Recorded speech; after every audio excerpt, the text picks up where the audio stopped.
Good morning, Friday. Finally, Friday. It didn't seem like Friday though. I've had um, our offices moved to a new building, and boy, there's just so much to do. I needed, I need 3 more Fridays this week.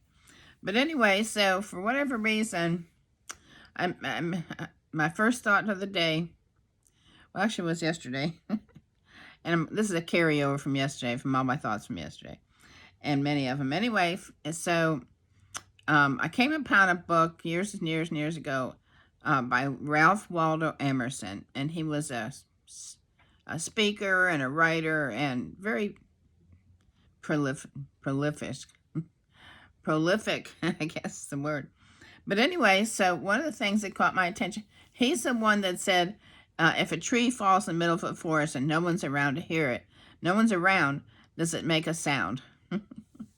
And so back in the 70s, when we were reading all these really funny, goofy books, we were thinking about all this wild stuff, and that was one of them that used to go around and people think about, like, so anyway. But getting off course here because one of my favorite thoughts that he said was, nothing great is ever achieved without enthusiasm. And I just loved it, and I actually found a plaque like thing that had that on there with his name, Ralph Waldo Emerson, and I put it up in my office back in the courthouse. It was there for years. So I'm looking at this little notebook that I had that I got as a gift. And for today, I'm looking, it says, nothing as important as passion. No matter what you want to do with your life, be passionate. And so sometimes we get so inward and worry about ourselves and what we're thinking and doing, and I talked about yesterday how people and roles, get so confused. Men don't know what they're, you know, men don't know if they want to be women, and I don't know how they can just look in the mirror and decide, but nevertheless. But also not only just appearances and physical, but their roles in society, because women are working and making a lot of money and in powerful places. We just got a female mayor, and her husband is a meteorologist. I don't know how they work all that out. And so, anyway, but I'm looking at Proverbs 31, and two things came to my mind. First of all, the very beginning in 31:1, it says, the words of King Lemuel, the oracle which his mother taught him. I love it. You don't know as a mother, what you're going to do and say to help your kids, and what they're going to remember, and how they're going to live by, even if you may be estranged. I don't know, but you remember some of the things that your mother taught you, and I love it. And I also love in First Timothy the book of Timothy, how they talked about how his grandmother also, because I'm a granny.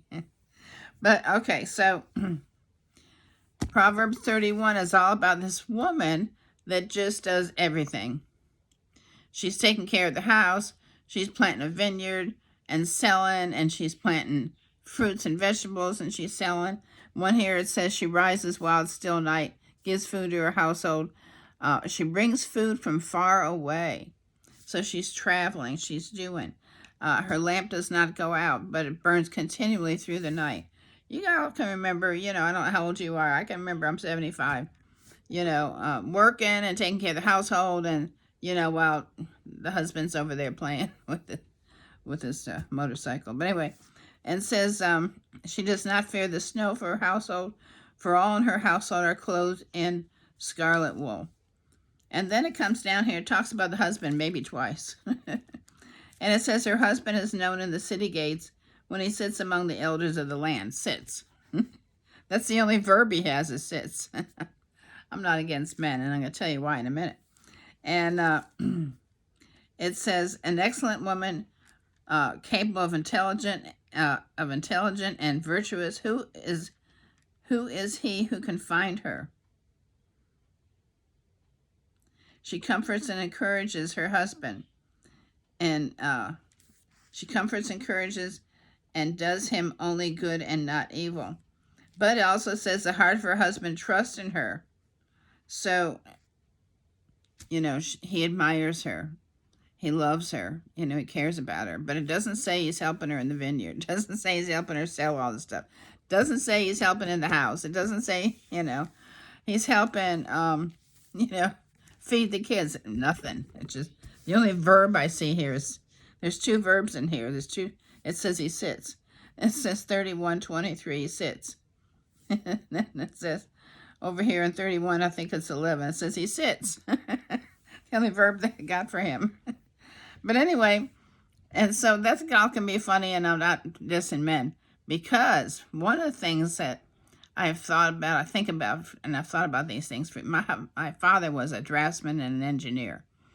And he actually did a lot of the steel work for the movies at Regency here. And I look around town, he did a lot of stuff around town. He was an engineer. And so he sort of taught me a lot of things about, or showed me things about how things are engineered. And it's truly amazing. And I say, I believe men did most of this. I really do. Nothing to diss women. I just really think a lot of men. I look around some of the stuff, and I got this written down here.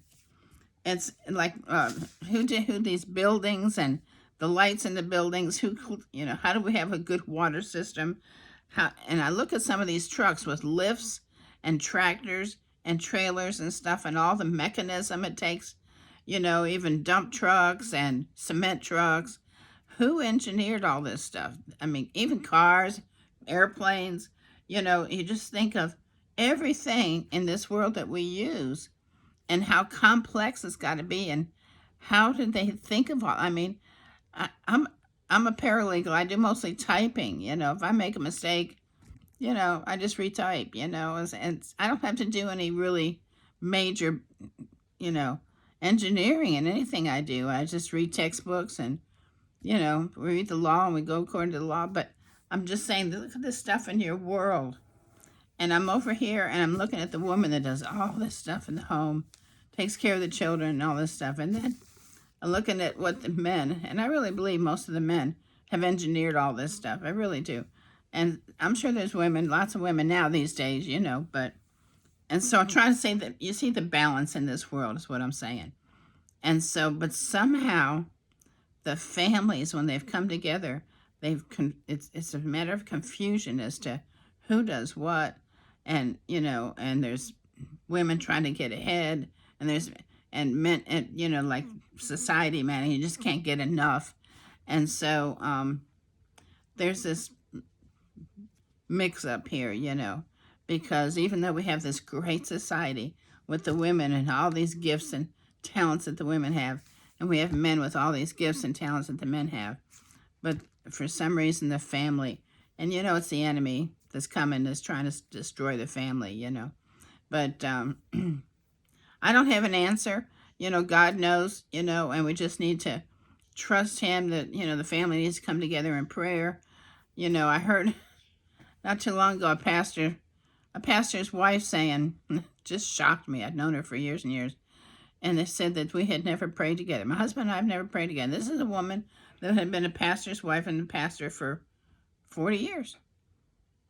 And she said, we just never prayed together. I'm like, but they prayed over their kids, and they prayed this and this and this, and she talks about how she prayed and he prayed, but together they didn't. And well, of course, they're still married. I don't know what their issue, if they have any problems, whatever, I don't know. But we do know that we need to come together in harmony, and realize that what our roles are and what our gifts are, and appreciate one another, and not look to, I want more, I want more, I want more, They got a commercial, a Morgan & Morgan, where this lady, she's the mascot or whatever of the company, and her name is Miss Moore. I want more. I got to have more, because they're talking about all the money they make, And they brag about how much more money they make. They make millions and billions, and over lawsuits, over suing people, and, So, but anyway, this woman that did all this, this mother and wife, that has all these gifts and works so hard, and her lamp doesn't go out at night. And then the men over here that are doing all the heavy work, the heavy work, all the engineering and stuff, They have to do it with passion. You have to have a passion. And so you have to work hard. You have to be willing to work. You can't You got to be one of those people that's going to get out there and do, and work, because society, people need you, and this world needs you. And so sometimes, what does it say? We can be so spiritually minded, we're no heavenly good, And so sometimes we got to get our mind, we keep our mind on God, but we got to get our head into down to earth, because we're living here. And what are we going to do? What are we going to do with our gifts, And if we have the gifts that we have, how are we going to use them? We have to have enthusiasm and passion, for what it is we do, and realize this is our gift, and just get out there and do, Go to, I don't know, there's people that probably don't work or whatever, but if you don't work, then whatever, you maybe have a hobby, you maybe have something that it's all about helping other people. It's all about what is your gift to help people for this world, because we're living in this world. We need people that have gifts and to use them. But it says, if passion drives you, let reason hold your reins. And so that's another thing here. You have to have passion in everything you do. If you're doing it, my grandson recently told me he's been going to college for accounting, and he hates accounting. Find what you like to do and do it. And do it with passion. Because the Lord has given us a passion. We have the passion in our heart to love the Lord our God with all our heart and all our mind and all our soul. And so what we do in our life with our gifts and our daily going and coming, we need to do with passion and love, because you know what? I love you guys, but Jesus loves you so much more. I'll see you later. I got to go to work.